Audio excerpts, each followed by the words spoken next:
प्रियजन हो, पुन्हा एक वार मी आज तुमचे येशू ख्रिस्ताच्या नावामध्ये स्वागत करत आहे. मी पुन्हा एक वार देवाचे उपकार मानू इच्छितो, कारण की त्याने आपल्याला हा आजचा दिवस दिलेला आहे, जेणेकरून आपण त्याच्या वचनामध्ये मंत्रमुग्ध होऊन त्याच्या इच्छानुसार चालण्याची जी संधी देवाने आपल्याला दिलेली आहे, याच्याबद्दल मी देवाचे उपकार मानत आहे. मी तुमच्या सर्वांचे देखील उपकार मानतो, कारण की तुम्ही आज वेळात वेळ काढून देवाचं वचन ऐकण्याकरिता एकत्रित जमलेला आहात. आणि माझी अशी आशा आहे, मला खात्रीशीर तुम्हाला सांगूसं वाटतं की देव ज्यावेळेस दोघं किंवा तिघं त्याच्या नावामध्ये एकत्रित होतात, त्यावेळेस देवाचं वास्तव्य त्या ठिकाणी असतं. प्रियजन हो, जसं तुम्ही जाणलेलं आहे की आपण एका मालिकेमध्ये पदार्पण केलेलं आहे, ज्याचं शीर्षक आहे दानियल आणि भविष्यवाणी. या मालिकेमधला आजचा तिसरा संदेश आहे, ज्याचं शीर्षक आहे दानियलाचे तत्व. आणि म्हणून पुन्हा एक वार मी देवाला विनंती करू इच्छितो की त्यानं त्याची जी वस्ती आहे ती आमच्यामध्ये करावी, आपल्यामध्ये करावी, आणि पवित्र आत्म्याद्वारे त्यानं आपल्याला मार्गदर्शन करावं. तर आपण डोळे बंद करूया आणि देवाकडे विनंती करूया की त्याने आज आपल्याला मार्गदर्शन करावं. प्रार्थना करूया. स्वर्गातील सेनाधीश परमेश्वरा, तू ज्ञान संपन्न आहेस, तू दयाळू आहेस, कृपाळू आहेस, आणि परमेश्वरा त्याच कृपेनुसार, त्याच योजनेनुसार आज आम्ही तुझ्या चरणाशी एकत्रित जमलो असताना विनंती करत आहोत परमेश्वरा की आम्ही ज्ञानाने उणे असे आहोत, आणि म्हणून मागत आहोत की तुझं ज्ञान आमच्यामध्ये यावं, तुझं ज्ञान आमच्यावरती उतरावं, आणि पवित्र आत्म्याने आम्हाला ह्या सर्व गोष्टी ज्या आहेत त्या सर्व गोष्टी समजण्यासाठी मदत करावी, म्हणून कळकळीची नागराची विनंती करत आहोत. पुन्हा एक वार मागत आहोत परमेश्वरा की तू माझ्यावरती तुझा पवित्र आत्मा याचा वर्षाव कर, जेणेकरून परमेश्वरा जरी माझे होठ असले तरी देखील परमेश्वरा ते तुझे शब्द असतील, माझं जरी अंतकरण असलं तरी देखील परमेश्वरा ते तुझे विचार असतील. प्रेमळ पित्या, मागत आहोत, कळकळीची आग्रहाची विनंती करत आहोत की आमची पात्रता नसताना देखील ह्या सर्व गोष्टी तू आम्हाला शिकवत आहेस, या सर्व गोष्टींचा आम्ही फायदा करून घ्यावा आणि सार्वकालिक जीवनाची वाटचाल करावी, असंच होऊ दे. इथून पुढची वेळ आमचं अध्ययन, हे वचन जे आहे हे तुझ्या हाती सोपवून देऊन नम्र विनंती येशूच्या नावात मागतो, म्हणून तो ऐक. आमेन. प्रियजन हो, आजचा जो संदेश आहे हा दानियेलच्या पहिल्या अध्यायावरती आधारित आहे, आणि ह्या अध्यायामध्ये आपण फार महत्वाच्या गोष्टी शिकणार आहोत, ज्या गोष्टी आपल्याला सध्याच्या काळामध्ये, येणाऱ्या काळामध्ये फार गरजेच्या आहेत. जर आपण दानियेलचा पहिला अध्याय उघडला आणि त्याचं पहिलं वचन जर वाचलं, तर ह्या ठिकाणी काय लिहिलेलं आहे? दानियेलचा पहिला अध्याय, पहिलं वचन. यहुदाचा राजा यहोयाकीम याच्या कारकिर्दीच्या 3ऱ्या वर्षी बाबेलचा राजा नबुकदनेझर ह्याने यरुशलेमवर चढाई करून त्याला वेढा घातला. आजच्या ह्या संदेशामध्ये आपण दानियल पुस्तकाची पार्श्वभूमी पाहणार आहोत. म्हणजे थोडक्यात दानियल आणि त्याच्या गोष्टी आणि भविष्यवाण्या ज्या आहेत त्या अस्तित्वात का आल्या, म्हणजे मुळात दानियेलाचं पुस्तक का लिहिलं गेलं, दानियल आणि त्याच्या सोबत्यांवरती किंवा त्याच्या कारकिर्दीच्या वेळेस ज्या घटना घडल्या आणि त्याच्यानंतर ज्या घटना घडणार आहेत त्या घटनांची आज आपण पार्श्वभूमी पाहणार आहोत. म्हणजे थोडक्यात ज्यावेळेस आपण शाळेमध्ये होतो त्यावेळेस आपल्या सर्वांना आठवतं की ते गुरुजी जे आहेत ते वर्गामध्ये यायचे तर म्हणायचे, विद्यार्थ्यांनो मी तुम्हाला एक गोष्ट सांगणार आहे, आणि मग आपण सर्वजण आपल्याला स्वतःला सावरून एकदम बाकड्यावरती व्यवस्थित बसून आपण ती गोष्ट ऐकण्यास तयार होत असत. आणि मग ते गुरुजी म्हणायचे, मी तुम्हाला एक गोष्ट सांगतो, मी ती गोष्ट तुम्हाला सुरुवातीपासून सांगतो. माझ्या माहिती अनुसार जेवढ्या गोष्टी मी ऐकल्या, जवळपास सर्व गोष्टी त्यांची जी सुरुवात आहे ती मधून कधी झाली नाही. त्यांची जी सुरुवात आहे ती पहिल्यापासून झाली. आणि म्हणून आपण दानियल पुस्तकाचा अभ्यास करत असताना दानियल पुस्तक अस्तित्वात मुळात का आलं, किंवा दानियल ह्या पुस्तकामध्ये ज्या घटना नमूद केलेल्या आहेत त्या घटना का झाल्या त्याच्याविषयी आपण जाणून घेणं तितकंच गरजेचं आहे. ह्या ठिकाणी दानियल याचा पहिला अध्याय आणि पहिल्या वचनामध्ये लिहिलंय, यहुदाचा राजा योहायाकीम ह्याच्या कारकिर्दीच्या 3ऱ्या वर्षी बाबेलचा राजा नबुकदनेझर ह्याने यरुशलेमवर चढाई करून त्याला वेढा घातला. आता ह्या ठिकाणी जर आपण पाहिलं तर देवाच्या वचनामध्ये आपण असं पाहत आहोत की यहुदाचा राजा जो आहे त्याच्यावरती एक विधर्मी राजा जो आहे तो लढाई करून येत आहे.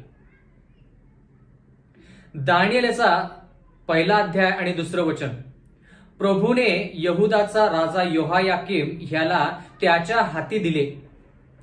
आता महत्वाचा प्रश्न असा आहे की जर योहायाकीम हा देवाचा सेवक आहे किंवा थोडक्यात देवाच्या राज्यावरती जर राज्य करत आहे, तर देवाने त्या सेवकाला किंवा त्या राजाला विधर्मी राजाच्या हातामध्ये का द्यावं.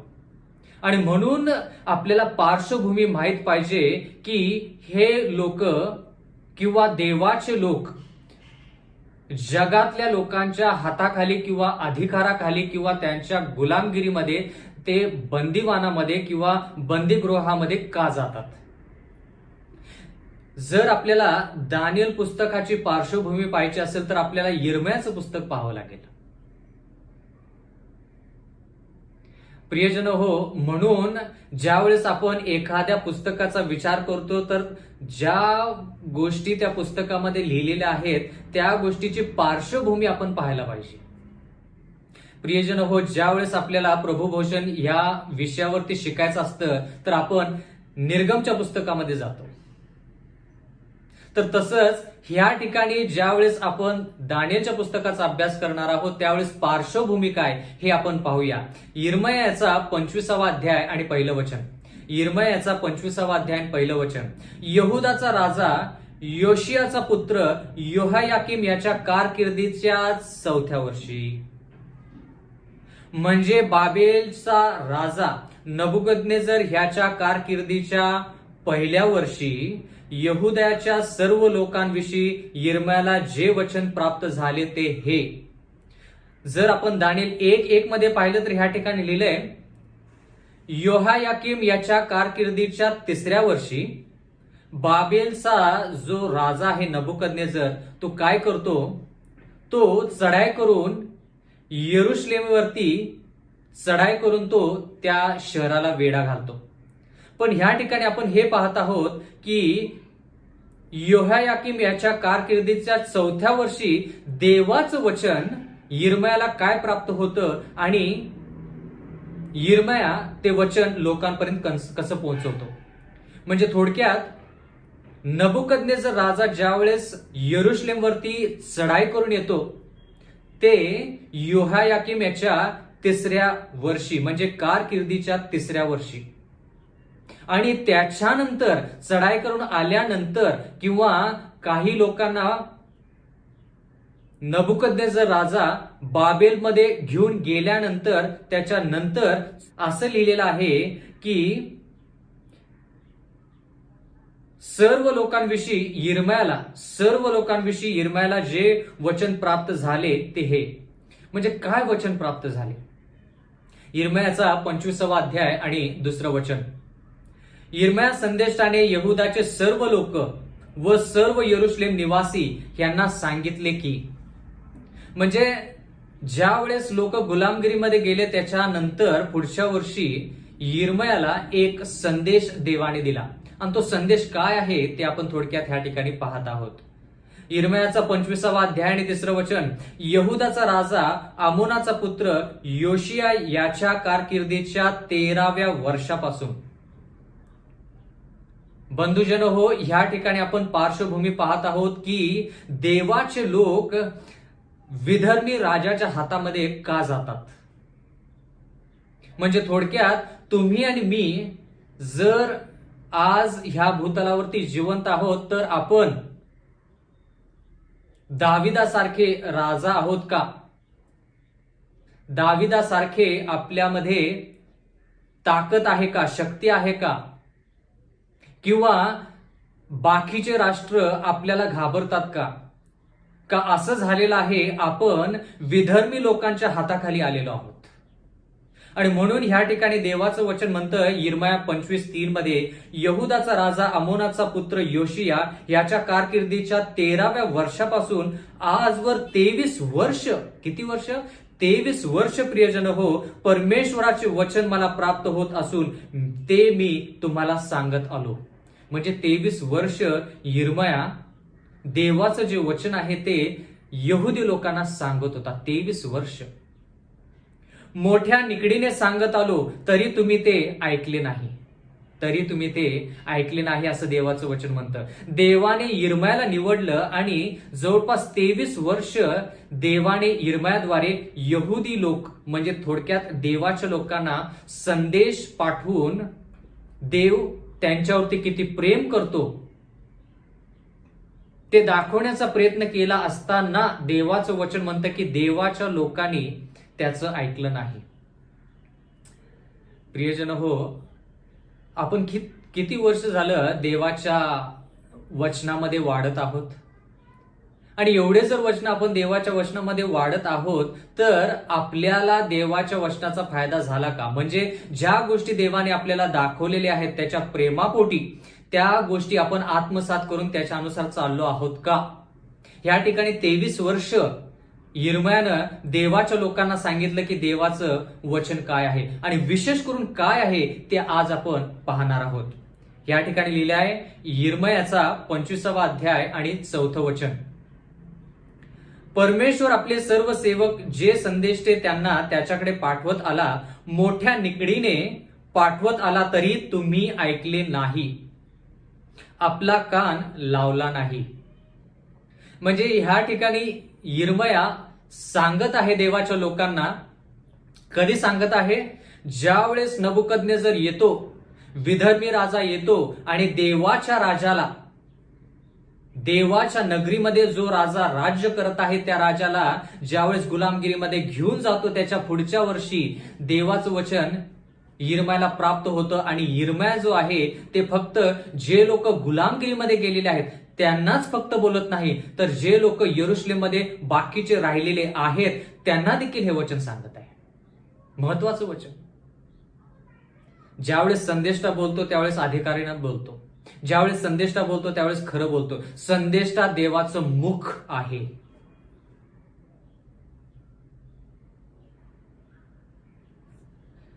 यिर्मयाचा 25वा अध्याय 5वं वचन.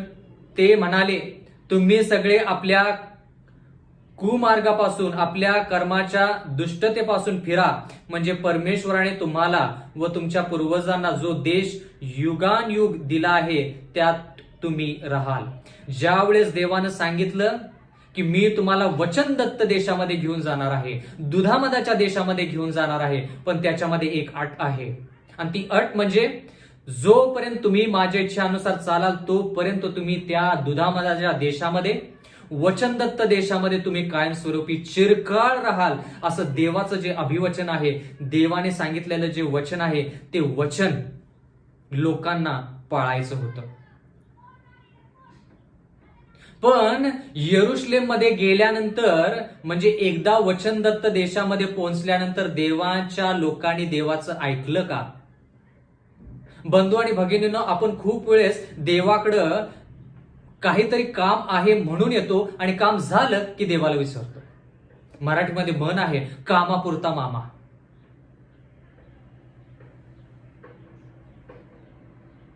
या ठिकाणी आपण हेही पाहत आहोत यिर्मयाचा 25वा अध्याय आणि 6वं वचन. तर यिर्मया ह्या ठिकाणी आपल्याला काय सांगत आहे की ज्या गोष्टीमुळे हे लोक गुलामगिरीमध्ये गेले त्याच्याविषयी आता यिर्मया नमूद करत आहे. यिर्मया 25:6. अन्य देवांची सेवा करण्यास व त्यांचे भूजन पूजन करण्यास त्याच्या मागे जाऊ नका, म्हणजे तुम्ही आपल्या हातच्या कृतीने मला संतप्त आणणार नाही व मी तुमचे वाईट करणार नाही. म्हणजे जर देवाचे लोक देवाला सोडून अन्य देवांची सेवा करतील, भजन पूजन करतील, तर देवाचं वचन असं म्हणतं की देव त्यांचं वाईट करेल. यिर्मयाचा 25वा अध्याय 7वं वचन, तरी आपल्या हातच्या कृतीने मला संतप्त आणून आपले नुकसान करून घ्यावे म्हणून तुम्ही माझे ऐकत नाही, असे परमेश्वर म्हणतो. म्हणजे स्वतःच्या इच्छानुसार, स्वतःच्या कृतीनुसार ज्यावेळेस आपण जातो, ज्यावेळेस देवाच्या वचनाच्या विरोधात, त्याच्या इच्छेच्या विरोधात जातो, त्यावेळेस देवाचा क्रोध आपल्यावरती भडकतो. बंधू आणि भगिनींनो, ह्या पार्श्वभूमी ज्या आहेत ना, ह्या पार्श्वभूमी फार महत्वाच्या आहेत. मग आपल्याला कळतं की देव न्यायी आहे की नाही. खूप वेळेस आपल्याला प्रश्न पडतो की देवाने यरुशलेम, म्हणजे थोडक्यात यरुशलेमचा राजा जो आहे त्याला विधर्मी राजाच्या हातात का पाठवायचं. यिर्मयाचा 25वा अध्याय आणि 8वं वचन, ह्याच तो सेनाधीश परमेश्वर म्हणतो, तुम्ही माझी वचने ऐकली नाहीत. कोणती वचने? यिर्मया 25:9, म्हणून पहा मी उत्तरेकडील सर्व राष्ट्रांना व माझा सेवक बाबेलचा राजा नबुकदनेझर. आता खरा अभ्यास सुरू. देवाचं वचन म्हणतं की माझा सेवक बाबेलचा राजा नबुकदनेझर. नबुकदनेझर राजा जो मूर्तीपूजक आहे, जो विधर्मी आहे, तो देवाचा सेवक कधीपासून झाला? म्हणजे थोडक्यात देव ह्या ठिकाणी सांगत आहे की जे लोक जिवंत देव येशू ख्रिस्ताला सोडून अन्य देवतांच्या पाठीमागे लागतात, त्यावेळेस देव विधर्मी लोकांचा वापर करून आपल्याला धडा शिकवतो किंवा देवाच्या लोकांना धडा शिकवतो. कारण की देवाच्या लोकांना त्याची जाणीव झाली पाहिजे की जो आशीर्वाद त्यांनी नाकारलेला आहे, जो आशीर्वाद त्यांनी दूर केलेला आहे, तो आशीर्वाद तर जर त्यांना जास्त प्रमाणामध्ये जाणवायचा असेल, जाणून देवाला त्यांना द्यायचं असेल, तर देव काय करतो? विधर्मी लोकांचा वापर करतो. मग आपल्याला कळतं, अरे हा आशीर्वाद तर माझा होता. बंधू आणि भगिनींनो, जसं आपण काल शिकलो की जर आपण सुवार्ता सांगितली नाही तर नक्कीच कोण ना कोणतरी सुवार्ता सांगेल. त्यावेळेस आपल्याला खूप वाईट वाटेल. त्यावेळेस आपण म्हणू, देवाने सुवार्ता सांगायची जी होती त्यासाठी मला निवडलं होतं, मी ते नाकारलं, म्हणून आता देवाने दुसऱ्या लोकांचा वापर केला आहे.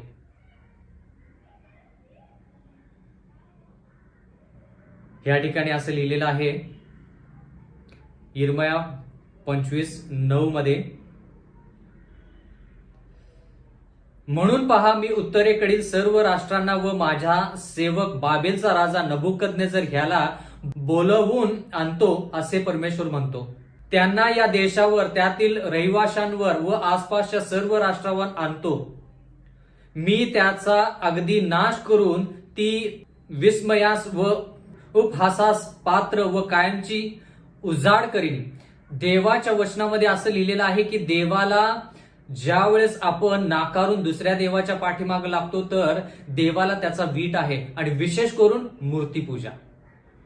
यिर्मयाचा 25वा अध्याय आणि 10वं वचन या ठिकाणी लिहिलेलं आहे, त्यामधून आनंदाचा व उल्हासाचा शब्द, नवऱ्याच्या व नवरीचा शब्द, जात्याची घरघर आणि दिव्याचा प्रकाश ही नाही तशी करीन. मी असं म्हणेन की जोपर्यंत त्यांना मराठी भाषेमध्ये अद्दल घडत नाही, जोपर्यंत ते प्रायश्चित करत नाहीत, तोपर्यंत देव त्यांना शिक्षण देण्याचा प्रयत्न करत आहे. जर आपण इस्रायलचे लोक जे गुलामगिरीमध्ये गेले, मिस्र देशाच्या गुलामगिरीमध्ये गेले, त्याची जो पार्श्वभूमी पाहिली, तर देवाच्या वचनानुसार आपल्याला निर्गम या पुस्तकामध्ये पाहायला मिळतं की ज्यावेळेस देवाचे लोक देवापासून दूर गेले, त्याच्या वचनापासून दूर गेले, त्याच्या आज्ञेपासून दूर गेले, त्या अन्य देवतांच्या पाठीमागे लागले, त्यावेळेस देवाने त्यांना गुलामगिरीमध्ये पाठवलं.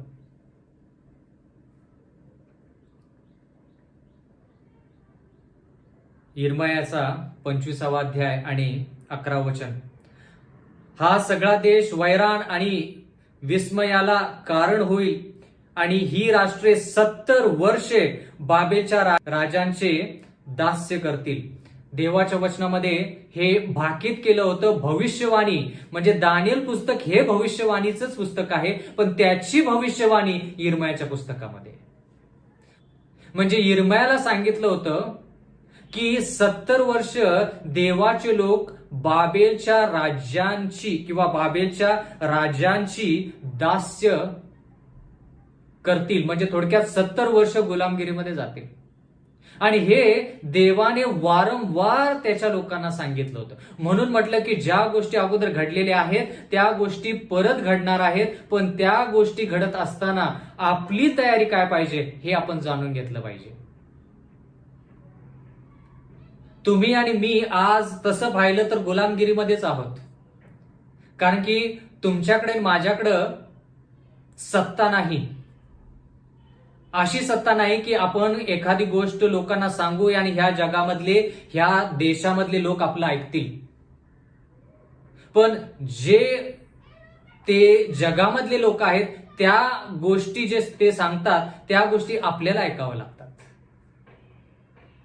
म्हणून म्हटलं की जर आपण देवासंती राहिलो तर पूर्ण जग आपल्याकडे आलं असतं. जर आपण देवासंती राहिलो असतो तर पूर्ण जग येऊन आपल्याला म्हणालं असतं की साहेब, तुमच्या ज्या शाळा आहेत, तुमचे जे दवाखाने आहेत, तुमच्या संस्थेमध्ये ज्या गोष्टी वेगवेगळ्या गोष्टी आहेत त्या गोष्टी इतक्या आशीर्वादित आहेत की आम्हाला वाटतं की तुम्ही येऊन आमच्या शाळेमध्ये, आमच्या व्यवस्थापनामध्ये आम्हाला तुम्ही मदत करावी.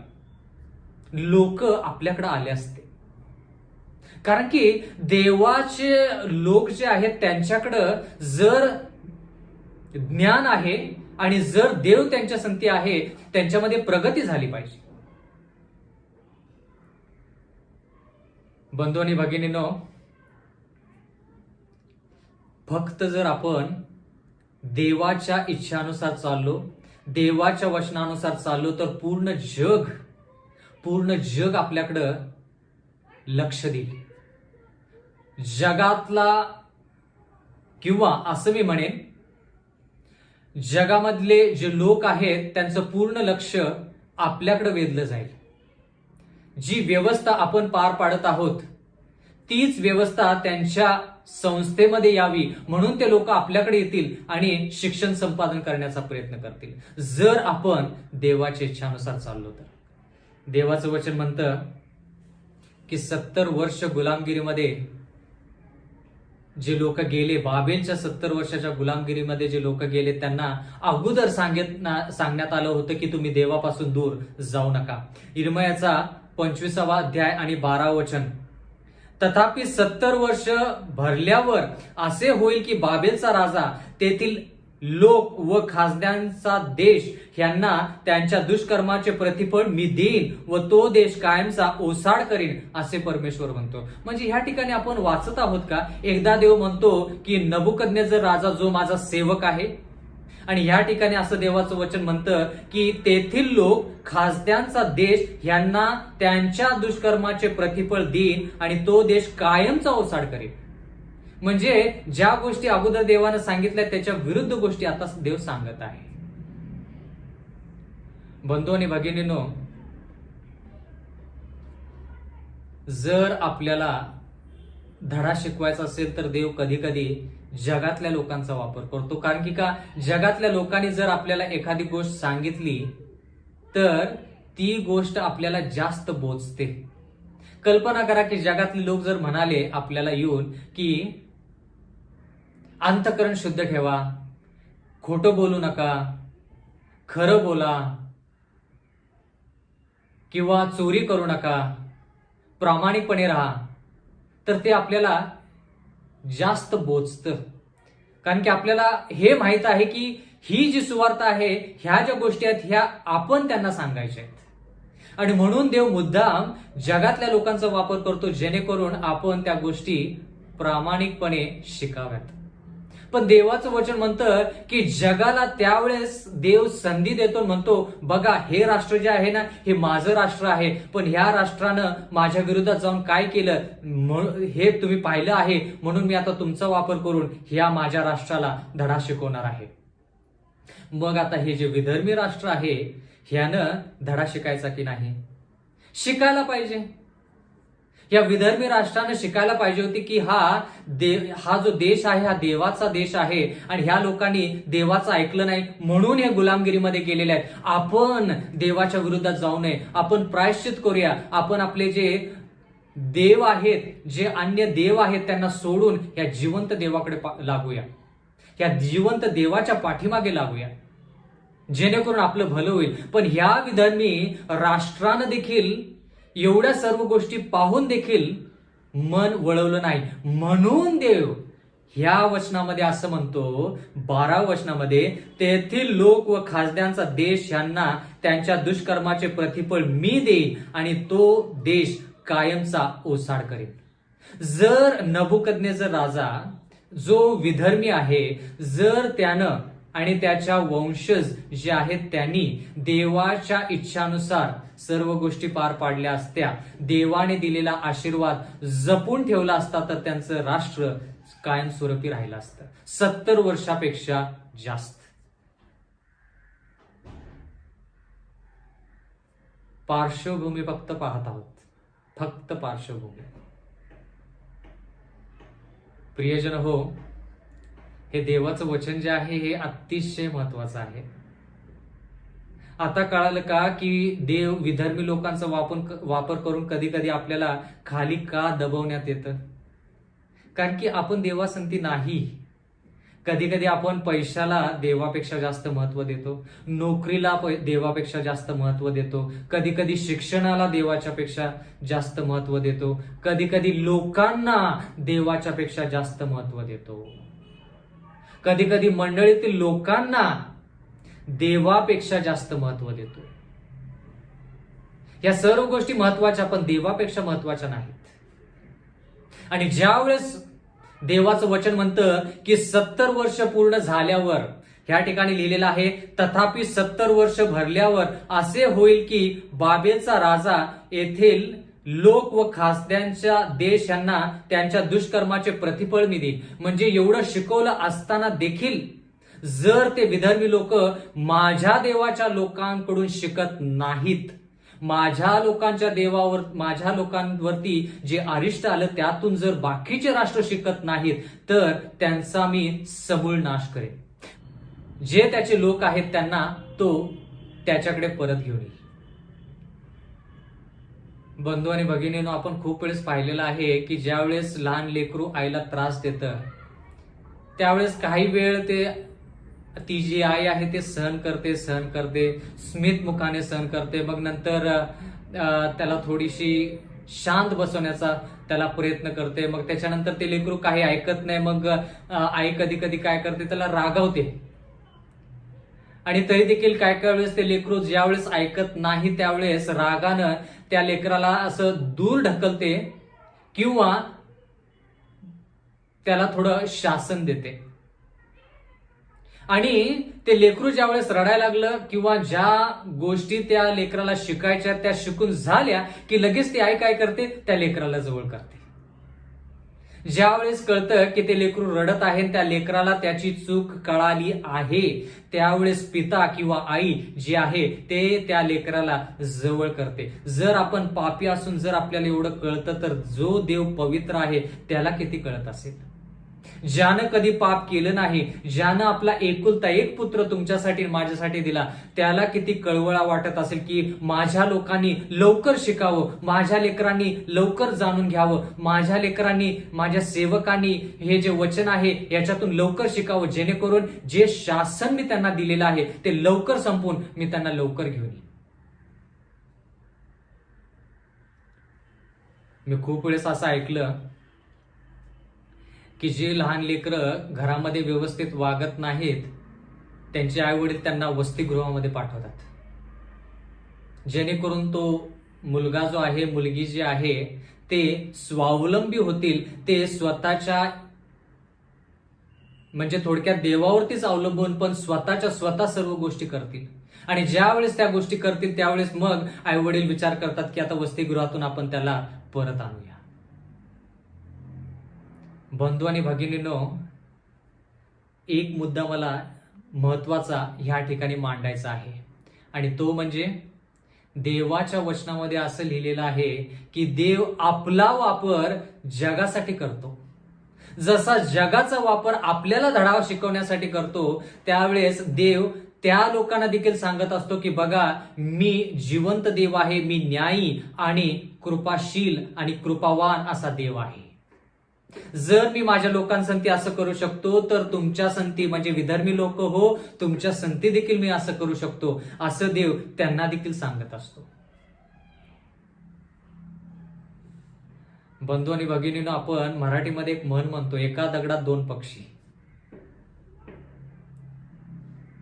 पण ह्या ठिकाणी जरी गुलामगिरी असली तर त्या गुलामगिरीतून आपण खूप काही गोष्टी शिकायच्या आहेत. आता कळालं का की दानिएल 1 मध्ये देवाचं वचन आपल्याला असं सांगतं की दानिएल आणि त्याचे जे लोक आहेत ते गुलामगिरीमध्ये का गेले. दानिएलचा 1 अध्याय 2 वचन, प्रभूने यहुदाचा राजा योआयाकीम ह्याला त्याच्या हाती दिले. म्हणजे देवाने स्वतः नबुकदनेझराच्या हातात कोणाला दिले, त्याच्या राजाला, यरुशलेमच्या राजाला घेतलं आणि विधर्मी राजाच्या हातात दिलं. कसं वाटलं असेल देवाला. जे पूर्ण जग ह्या यरुशलेमाला बघत आहे, म्हणत आहे की हे लोक म्हणतात की ह्याचा जो देव आहे, ह्यांचा देव जिवंत आहे, बघू ह्यांचा देव काय करतो. पण ह्या देवाचे लोक ज्यावेळेस दूर गेले त्यावेळेस देवाला दुसरा पर्याय राहिला नाही. जर दुसरा पर्याय असता तर देवाने तो देखील अवलंबला असता, पण पर्याय नाही म्हणून देवाने काय केलं, राजाला व त्याच्या लोकांना विधर्मी राजाच्या हातात दिलं. या ठिकाणी लिहिलेलं आहे दानिएल याचा 1 अध्याय 2 वचन, त्याप्रमाणेच देवाच्या मंदिरातील काही पात्रेही त्याच्या हाती दिली. त्याने ती शिनार देशात आपल्या दैवताच्या घरी नेली व आपल्या दैवताच्या भांडारात ठेवली. म्हणजे ह्या ठिकाणी देवाचं वचन म्हणतं की ज्या वेळेस लोक गुलामगिरीमध्ये जातात त्यांच्या संती देवाच्या सर्व गोष्टी देखील गुलामगिरीमध्ये जातात. म्हणजे गुलामगिरीमध्ये किंवा दास्यत्व म्हणजे मध्ये ज्यावेळेस देवाचे लोक गेले त्यावेळेस त्या राजानं फक्त ह्या राजाला, देवाच्या राजाला किंवा त्याच्या लोकांना फक्त घेऊन गेला नाही, तो मंदिरामध्ये जाऊन देखील त्यानं काय केलं, जे पवित्र पात्र आहेत ते घेऊन तो त्याच्या देवाच्या मंदिरात जाऊन त्यानं त्या गोष्टी ठेवल्या. म्हणजे ह्या ठिकाणी काय पाहत आहोत, म्हणजे पूर्ण जगासाठी काय की विधर्मी राजाचा जो देव आहे तो जिवंत देवापेक्षा जास्त श्रेष्ठ, असंच दिसतं. म्हणजे थोडक्यात देवाचं नाव जे आहे ते कमी कोण करतं. जर देवाला त्रास कोणापासून होत असेल तर त्याच्या स्वतःच्या लोकांपासून, विधर्मी लोकांपासून नाही.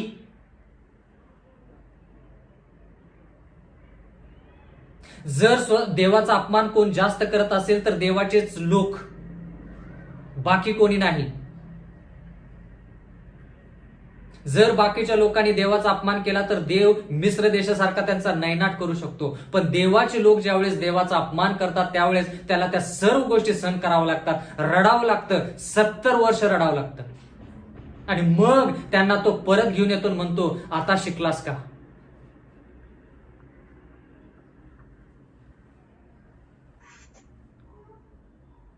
बंधू आणि भगिनींनो, देवाच्या वचनामध्ये असं लिहिलेलं आहे की थोड्या काळापुरतं त्या राष्ट्रांमध्ये अशी बातमी पसरली की विधर्मी राजाचा जो देव आहे तो जिवंत देवापेक्षा श्रेष्ठ आहे. कारण की का, ह्या विधर्मी राजानं जिवंत देवाच्या मंदिरामध्ये जाऊन पात्र घेतलेली आहेत, पवित्र पात्र उचलून ते त्यानं त्याच्या देवाच्या मंदिरामध्ये ठेवलेले आहेत. दानिएलचा 1 अध्याय आणि 3 वचन, राजाने आपल्या खोजांचा नायक अश्पनाज याला आज्ञा दिली की इस्रायली राजकुलांपैकी व सरदार घराण्यांपैकी, 4 वचन दानिएल 1:4, अव्यंग म्हणजे ज्यांच्यामध्ये कोणत्याही प्रकारचं व्यंग नाही. सुरूप, सर्व व्यवहारात दक्ष, ज्ञान संपन्न, विद्या पारंगत आणि राजवाड्यात वागण्यास योग्य असे तरुण पुरुष घेऊन यावे आणि त्यांना खासद्यांची विद्या व भाषा शिकवावी. म्हणजे राजाने लगेच हुकूम सोडला की जे लोक मी गुलाम म्हणून आणलेले आहेत त्यामध्ये असे लोक शोधून आणा. कशा प्रकारचे लोक? जे अगोदरच म्हणजे गुलामगिरीमध्ये यायच्या अगोदरच सुरूप असे असतील, अव्यंग असे असतील, व्यवहारात दक्ष असे असतील, म्हणजे त्यांना व्यावहारिक ज्ञान आहे, ते ज्ञान संपन्न असतील, विद्या पारंगत असतील. कारण की ह्या नबुकदनेस्सर राजाला माहित होतं की देवाच्या राज्यामध्ये जर लोक आहेत तर ते अव्यंग असतील, सुरूप असतील, व्यवहारामध्ये दक्ष, ज्ञान संपन्न आणि विद्या पारंगत नक्कीच असतील. बंधू आणि भगिनींनो, जर जगाला कोणत्या लोकांची गरज आहे तर देवाच्या लोकांची गरज आहे. कारण की देवाच्या लोकांमध्ये ह्या सर्व गोष्टी आहेत. पण महत्वाचा लाखो रुपयांचा प्रश्न की तुमच्यामध्ये माझ्यामध्ये ह्या सर्व गोष्टी आहेत का? विद्या म्हणजे काय? शिक्षण. भाषा म्हणजे काय? ज्यावेळेस आपण एखादी भाषा बोलतो त्यावेळेस आपले विचार देखील बदलतात. तर देवाच्या वचनामध्ये असं लिहिलेलं आहे की जे लोक यरुशलेम मधून गुलामगिरीमध्ये गेले त्यामधून हा राजा म्हणतो की चांगले लोक निवडा आणि त्यांना खासद्यांची म्हणजे बाबिलोनची भाषा जी आहे आणि जे शिक्षण आहे ते शिकवा. दानिएलचा 1 अध्याय आणि 5 वचन. राजा खात असे त्या मिष्टान्नातून व पीत असे त्या द्राक्ष रसातून त्यांचे नित्य खाणेपिणे चालून 3 वर्षापर्यंत त्यांचे संगोपन व्हावे. 3 वर्ष जर त्या लोकांना राजाचं जेवण दिलं, 3 वर्ष जर त्यांना बाबिलोनची विद्या किंवा शिक्षण दिलं आणि त्यांची भाषा सांगितली शिकायला, तर 3 वर्षानंतर तो माणूस कोण होता, काय होता हे पूर्णपणे नष्ट होऊन जातं. त्याचा परिचय पूर्णपणे नष्ट होऊन जातो आणि तो बाबेल सारखा होतो किंवा खासद्यांसारखा होतो, बाबेलच्या लोकांसारखा होतो. किती वर्षात? 3 वर्षात. या राजाला व्यवस्थित माहित आहे की कोणताही मनुष्य बाबेलमध्ये आला, 3 वर्ष जर त्यानं ज्या गोष्टी बाबेलमध्ये केल्या जातात त्या जर केल्या तर तो बाबेलोनचा व्यक्ती झाला, मग तो कोणी असू दे. मी असं ऐकलंय बरं का, माहित नाही, मी असं ऐकलंय की रोमन कॅथलिक मंडळी म्हणते तुम्ही मला तुमची लेकरं 5 ते 6 वर्षासाठी द्या आणि मी आश्वासन देऊन तुम्हाला सांगतो की ते लेकरू तुमचं परत आयुष्यात कधीच होणार नाही. परत एकदा, मी असं ऐकलं की रोमन कॅथलिक मंडळीमध्ये असं म्हटलं जातं की तुम्ही तुमचं लेकरू मला द्या, म्हणजे रोमन कॅथलिक मंडळीला द्या 5 ते 6 वर्षासाठी आणि मी तुम्हाला आश्वासन देतो की 6 वर्षानंतर ते लेकरू तुमचं आयुष्यात कधीच होणार नाही, ते कायमस्वरूपी रोमन कॅथलिकच राहील. इतकी ताकद आहे सैतान आणि सैतानाच्या कार्यामध्ये. म्हणून देवाचं वचन म्हणतं की गुलामगिरीमध्ये जायच्या अगोदरच हे जे तरुण ज्याच्याविषयी आपण शिकणार आहोत, हे जे देवाचे लोक ज्याच्याविषयी आपण शिकणार आहोत, त्यांची तयारी देवाने यरुशलेम मध्येच केली. 1 वर्ष नाही, लहानपणापासून. आणि म्हणून ज्या गोष्टी देवाने त्यांना यरुशलेम मध्ये शिकवल्या त्या गोष्टी ते बाबेलमध्ये देखील पार पाडत असताना आपण ह्या ठिकाणी पाहणार आहोत. पुढचं वचन दानिएलचा 1 अध्याय आणि 5 वचन असं लिहिलेलं आहे, ही मुदत संपल्यावर त्यांनी राजाच्या हुजरास यावे अशी राजाने आज्ञा दिली. म्हणजे चांगल्यातल्या चांगल्या लोकांना तुम्ही गोळा करा.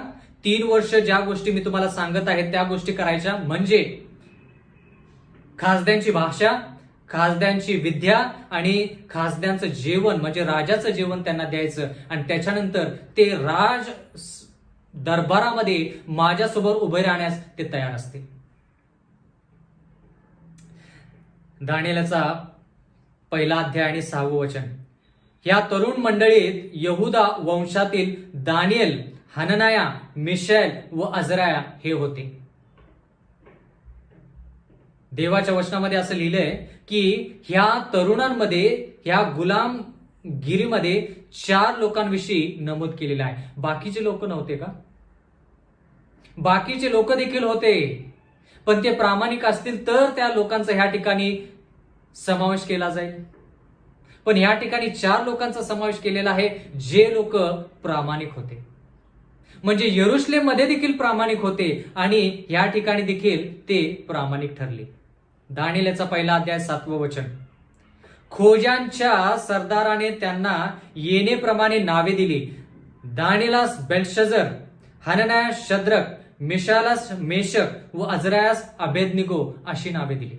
म्हणजे थोडक्यात जसं आपण शिकलो की दानिएल या शब्दाचा अर्थ परमेश्वर माझा न्यायकर्ता आहे, परमेश्वर माझा न्यायाधीश आहे, हे जे नाव दानिएलाला यरुशलेममध्ये देण्यात आलं ते नाव नबुकदनेझरच्या लोकांनी बदलण्याचा निर्धार केला किंवा निश्चय केला आणि त्याचं नाव बदललं. त्याचं नाव काय आहे? बेल्शझर असं ठेवलं.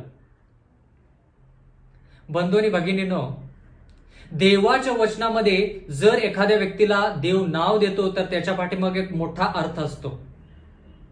आता ह्या ठिकाणी आपण दानिएल या शब्दाचा अर्थ पाहत आहोत की परमेश्वर माझा न्यायाधीश आहे. म्हणजे ज्या ज्या वेळेस लोकांनी दानिएल असं त्याला पुकारलं किंवा दानिएल असं त्याच्या नावाने त्याला हाक मारली, त्यावेळेस त्यांना कळालं की परमेश्वर त्यांचा न्यायाधीश आहे.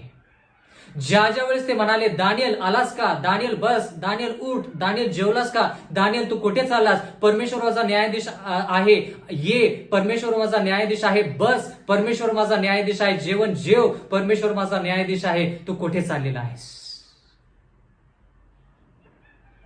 प्रत्येक वेळेस त्यांना जाणवलं की परमेश्वर त्यांचा न्याय करता आहे.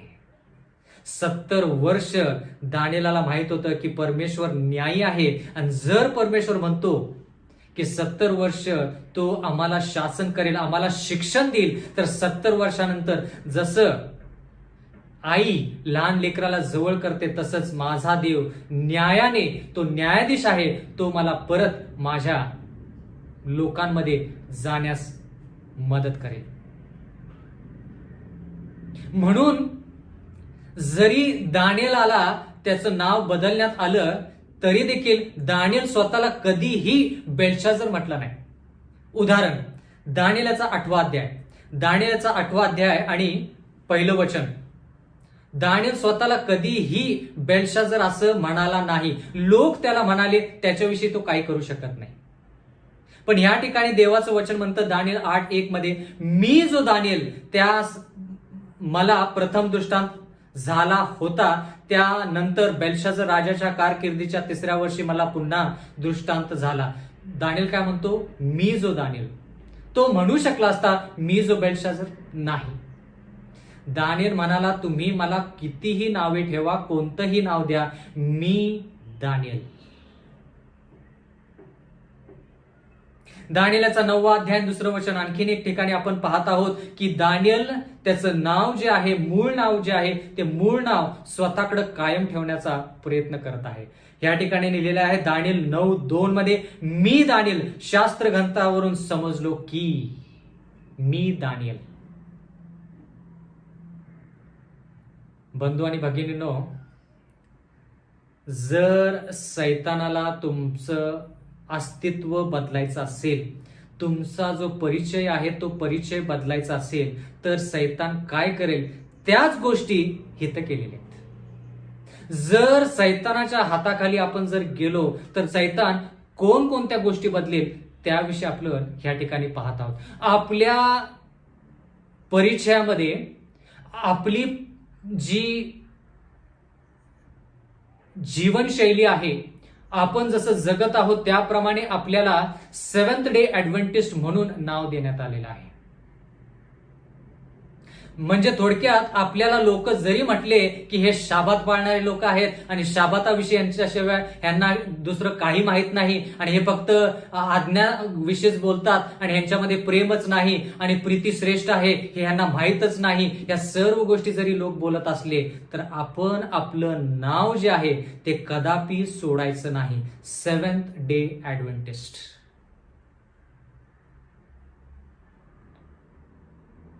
एक गोष्ट मी तुम्हाला सांगतो जी मी लहानपणी माझ्या आईनं मला सांगितली होती. एक व्यक्ती होता आणि त्याचा कान जो होता तो थोडा दुभांगला होता, म्हणजे थोडक्यात फाटल्यासारखा होता आणि म्हणून खूप लोक त्याला चिडवायचेत. कान फाट्या, कान दुभांगलेला, कान फाट्या असं चिडवायचेत.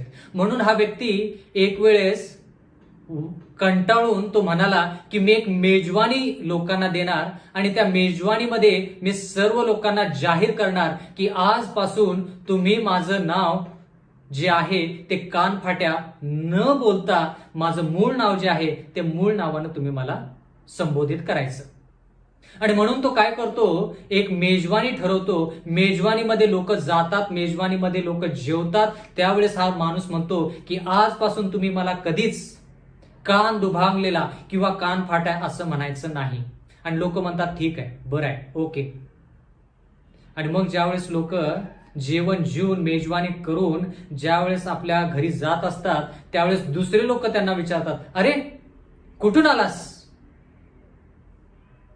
ते लोक म्हणाले, कान फाट्याच्या घरी जेवायला गेलो होतो. बंधू आणि भगिनींनो,